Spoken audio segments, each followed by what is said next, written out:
여러분 안녕하십니까? 포항 MBC 뉴스입니다. 오늘 맑은 하늘의 기온은 평년 수준에 머물겠습니다. 어젯밤부터 거세진 동풍으로 동해 남부 먼바다에는 풍랑특보가 발효됐습니다. 내일 밤부터 새벽 사이 곳곳에는 빗방울이 떨어질 가능성이 있습니다. 안수진 기상캐스터입니다. 오늘 청명한 가을 하늘이 함께하겠습니다. 아침 출근길 선선하게 출발했는데요. 낮 동안에도 최고 기온이 25도 안팎에 머무르면서 제법 선선하겠습니다. 다만 그늘이 없는 곳에서는 가을볕이 따갑게 느껴질 수 있겠습니다. 오늘 미세먼지 농도 좋음 수준으로 대기의 질이 좋겠습니다. 어제 오후부터는 동풍이 거세지면서 동해 남부 먼바다에는 풍랑주의보가 발효됐는데요. 바닷길 이용하시는 분들은 높은 물결에 주의하시기 바랍니다. 자세한 지역별 날씨 알아보겠습니다. 오늘 맑은 하늘이 펼쳐지겠습니다. 낮 기온 울진과 포항이 25도, 영덕과 경주가 26도입니다. 울릉도와 독도의 하늘 표정도 맑겠습니다. 낮 기온 울릉도와 독도 24도입니다. 동해상으로는 곳곳에 구름이 다소 지나는 가운데 바다의 물결 동해 중부 해상에서 최고 2.5m, 동해 남부 해상에서 최고 4m까지 높게 일겠습니다.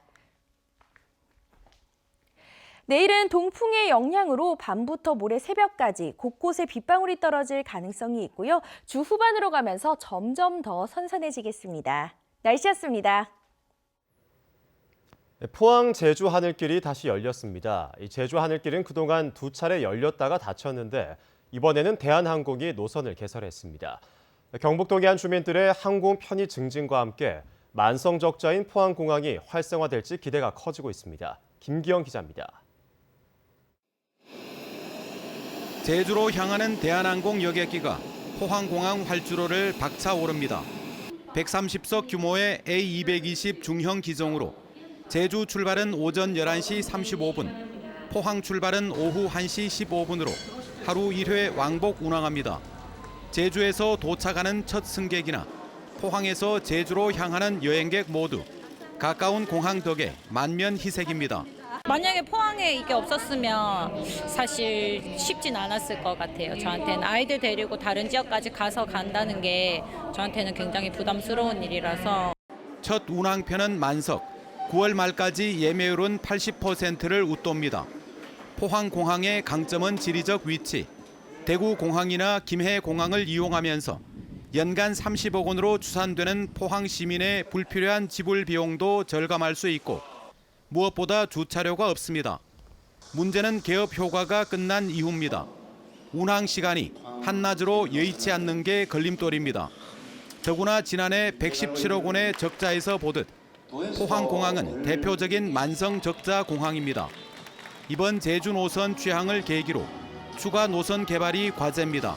저가 항공사도 유치를 해서 우리 노선을 좀 더 다양화하고 또 단거리 국제 노선까지도 앞으로 염두에 두고 해나가면은 포항공항이 충분히 경상북도도 대구와 김해공항에 대항해 경쟁력을 높이는 대책을 구체화할 계획입니다.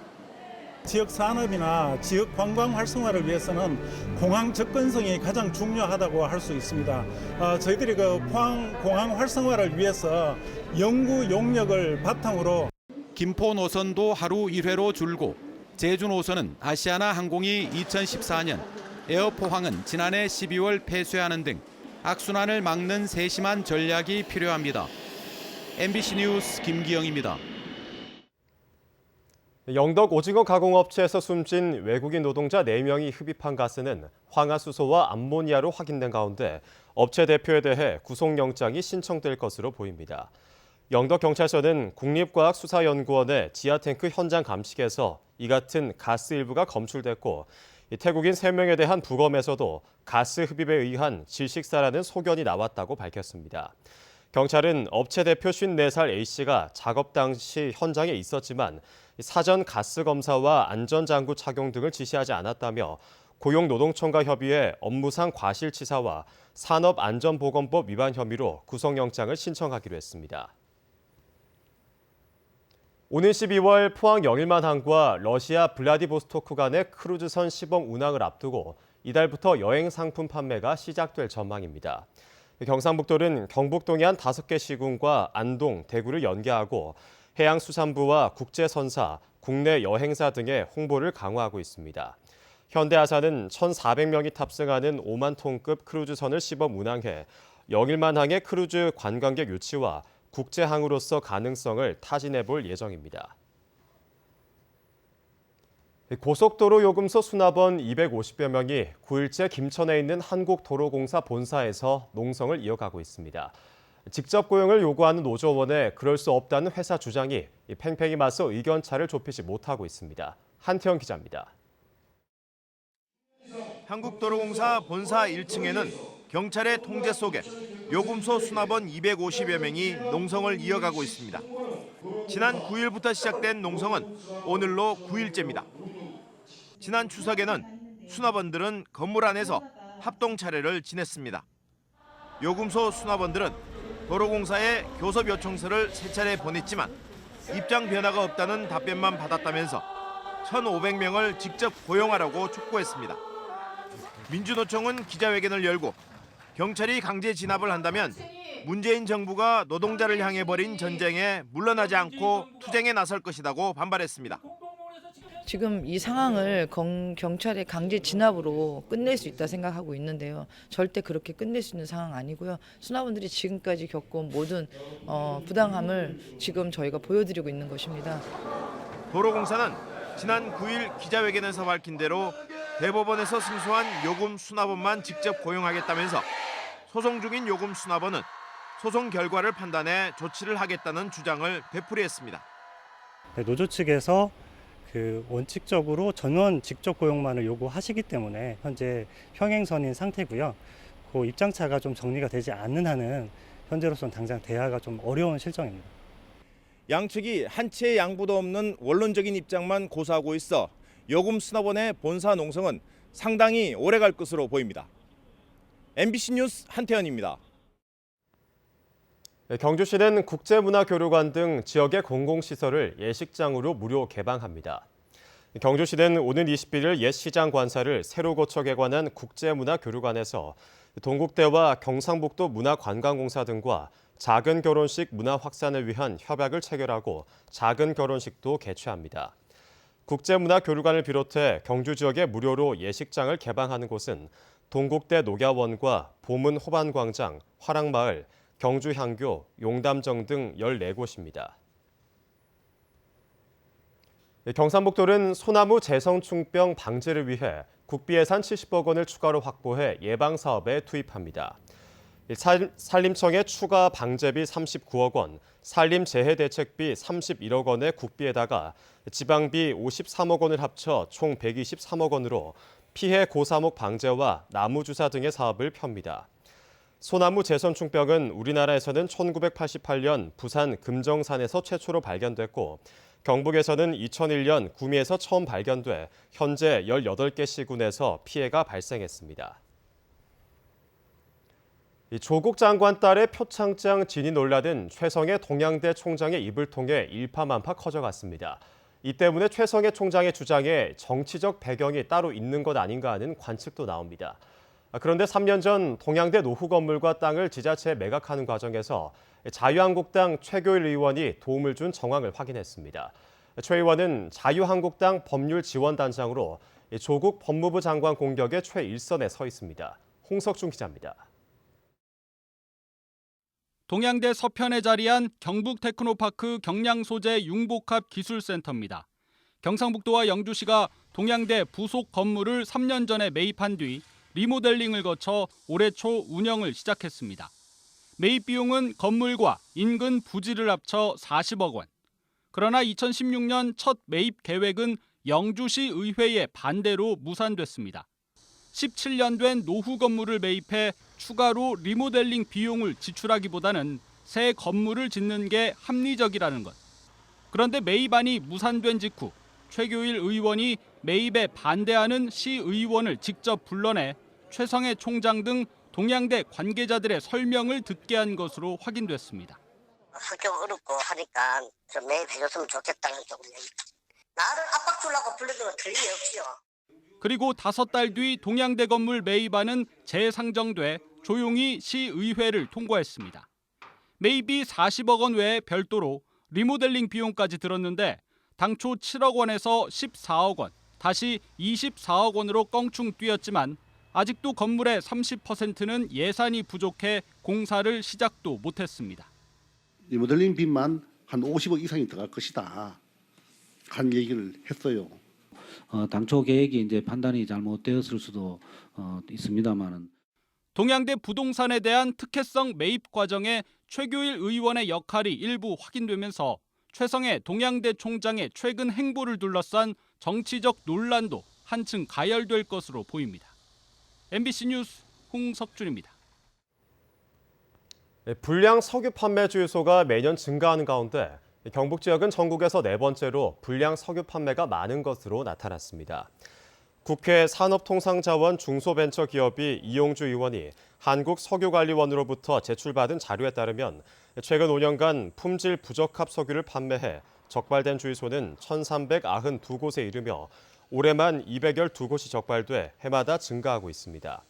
지역별로는 경기도가 393곳으로 가장 많았고 경북은 111곳으로 충남과 경남에 의해 네 번째로 위반 주유소가 많았습니다.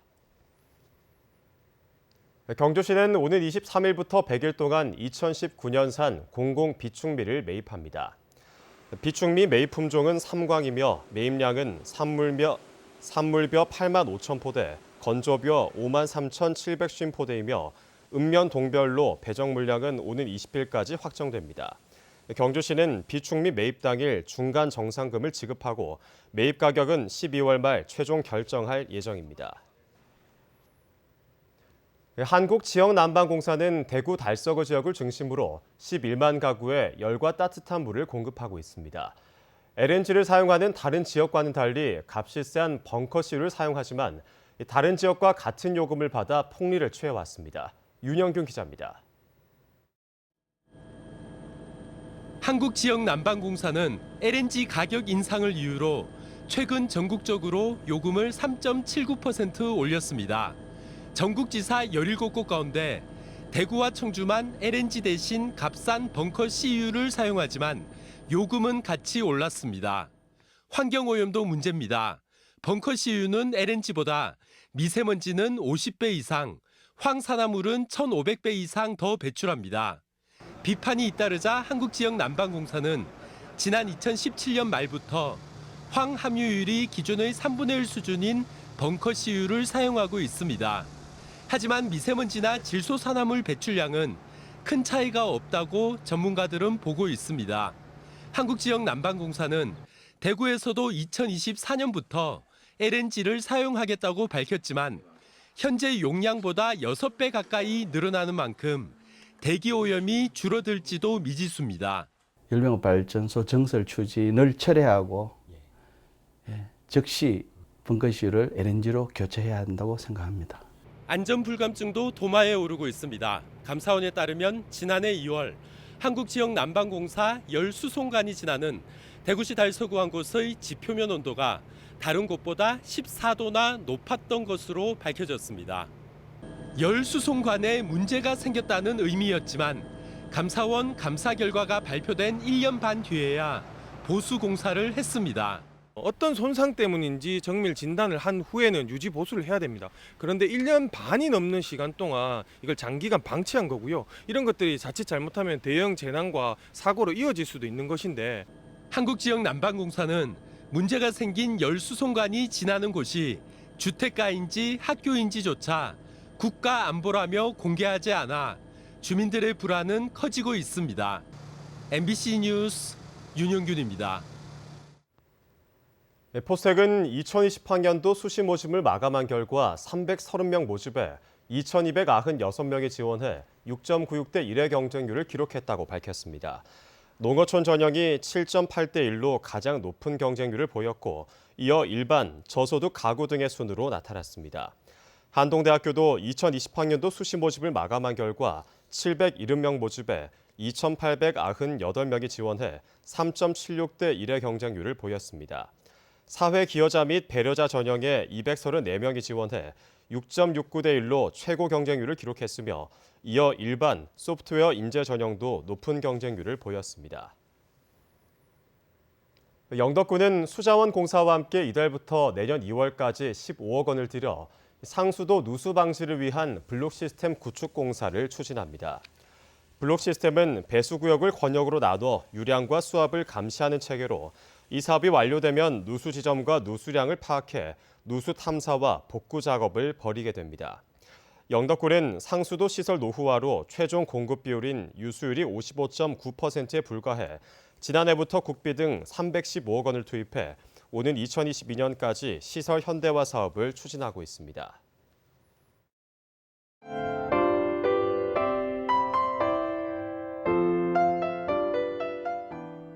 오늘 청명한 가을 하늘이 함께하겠습니다. 아침 출근길 선선하게 출발했는데요. 낮 동안에도 최고 기온이 25도 안팎에 머무르면서 제법 선선하겠습니다. 다만 그늘이 없는 곳에서는 가을볕이 따갑게 느껴질 수 있겠습니다. 오늘 미세먼지 농도 좋음 수준으로 대기의 질이 좋겠습니다. 어제 오후부터는 동풍이 거세지면서 동해 남부 먼바다에는 풍랑주의보가 발효됐는데요. 바닷길 이용하시는 분들은 높은 물결에 주의하시기 바랍니다. 자세한 지역별 날씨 알아보겠습니다. 오늘 맑은 하늘이 펼쳐지겠습니다. 낮 기온 울진과 포항이 25도, 영덕과 경주가 26도입니다. 울릉도와 독도의 하늘 표정도 맑겠습니다. 낮 기온 울릉도와 독도 24도입니다. 동해상으로는 곳곳에 구름이 다소 지나는 가운데 바다의 물결, 동해 중부 해상에서 최고 2.5m, 동해 남부 해상에서 최고 4m까지 높게 일겠습니다. 내일은 동풍의 영향으로 밤부터 모레 새벽까지 곳곳에 빗방울이 떨어질 가능성이 있고요. 주 후반으로 가면서 점점 더 선선해지겠습니다. 날씨였습니다. 이상으로 포항 MBC 뉴스를 마칩니다. 여러분 고맙습니다.